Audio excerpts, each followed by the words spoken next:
Hello, ladies and gentlemen, and welcome back to Inside Movies Galore. I'm your host, David Streggy, and here I have another review for you from a young filmmaker that has been making his way around the independent uh, field with his debut feature from 2017 called The Dark Side of the Womb.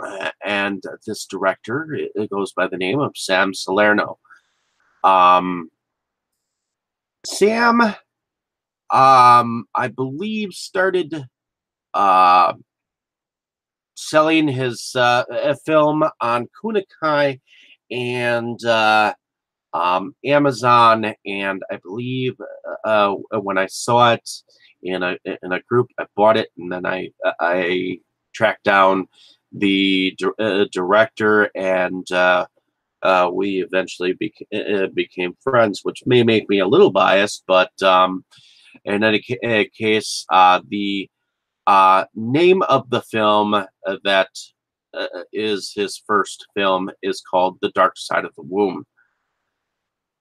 And this is why I give every indie film maker a chance, because every once in a blue moon you have a badly made film looking like it's made in a basement, but this to me is a little gem, and it's bound to find a way into your heart somehow.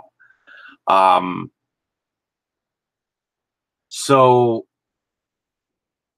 the film makes fun of pregnancy, has romance, a bit of psychological, a bit of a psychotic transplant, and how many births? Okay, so there's a pregnancy where there's one good son and one dwarfed malady born from this fiasco. It's kind of obvious whom is favored more. Favored son goes off on a walk, runs into a clown and a tattooed Harley Quinn looking sidekick, and loses his limbs and his head as this clown very efficiently ties his limbs and head to balloons as they float up into the air after being chopped off. Another birth happened to a fat chick named Linda with the same kooky doctor's hook and necrophilius. While her boyfriend was in the room, they'd done something to her child that by the time the birth happened, only a human head was delivered. This gave her man, Jesse, a shock, hitting his head so hard a part of his skull smashed his brain, making him need a transplant. Problem solved? Meanwhile, Ed, the other son, dug up his brother's limbs so that he could take them to the doctors to get big and normal, and runs into Linda. Linda had left her man, Jesse, shortly after the transplant and immediately flirted with Ed. The two were married, stalked by a killer clown, and a trip inside a womb, having conversations with organs, the whole 9 months of silliness, all combined into one silly, funny film.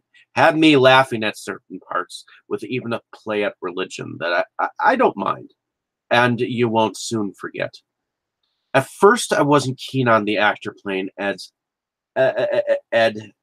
because of Ed's acting skills, but they were endearing characters, though abnormally weird.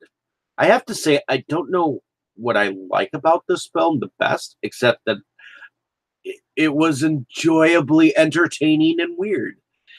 Now, I remember being subjected to the Miracles of Life documentary on Nova, where the end of the documentary, after the narrated part, nods you off to sleep because you see a full frontal birth, and for whatever reason, turned me off from seeing anything dealing with a natural birth. That doesn't mean I'm not against having children, just the thought of being in the room nauseates me. Watching Dark Side of the Womb made me look at birth another way. I mean, I know that each time a birth happens, you can tell that it's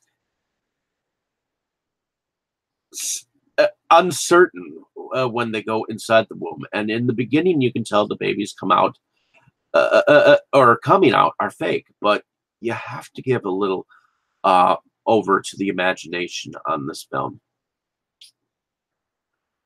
I believe this film was wacky, entertaining, and took a turn into the weird and strange. Ultimately, I recommend that you see this film because I think it was creative for being on almost no budget. And I think that if people take the time to sit and view it, will love it for the corniness too. Well done, weird, but certainly comical.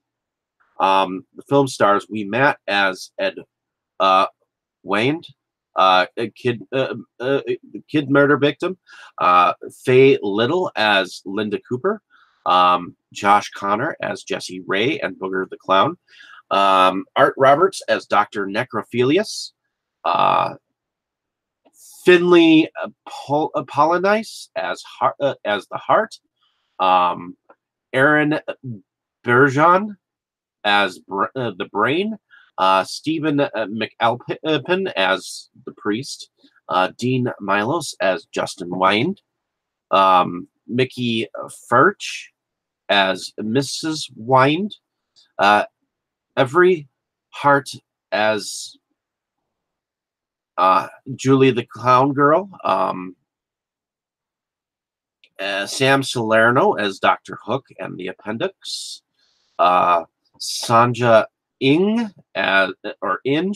as Dr. Manning, Alex Hoffman as Dr. Fisher, and lung number 1, Bruce Kirkpatrick as detective, David Moneymaker, who is also one of the producers, as Jesse before the head transplant, and lung number 2, Rohit Kumar as the stomach, and Paul Salerno as Man on Cliff, as well as Adrian Hernandez as a waiter, and Sabrina Silva as the voice of the receptionist.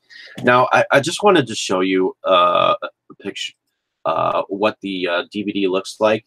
And after I had actually written this up originally on my Movies Galore blog, I actually got a review from this same review on the Kunakai release.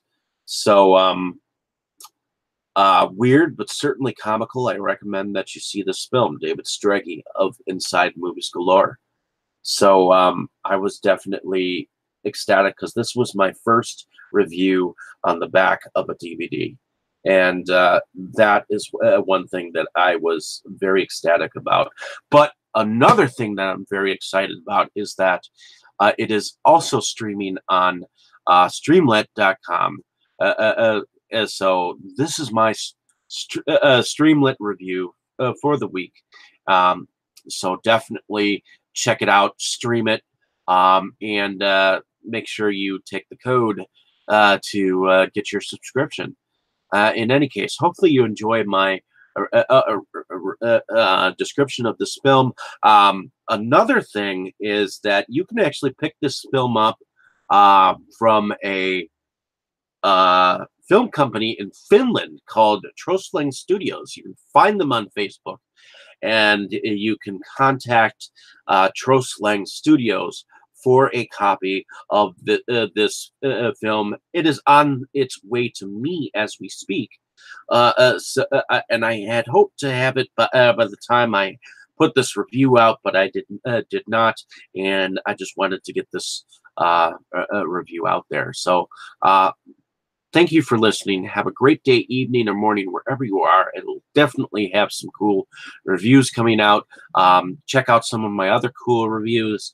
I will definitely keep you entertained, for I love discussing films and sharing them with the world. And I thank you for the traffic ahead of time. So enjoy your afternoon, and thank you so much.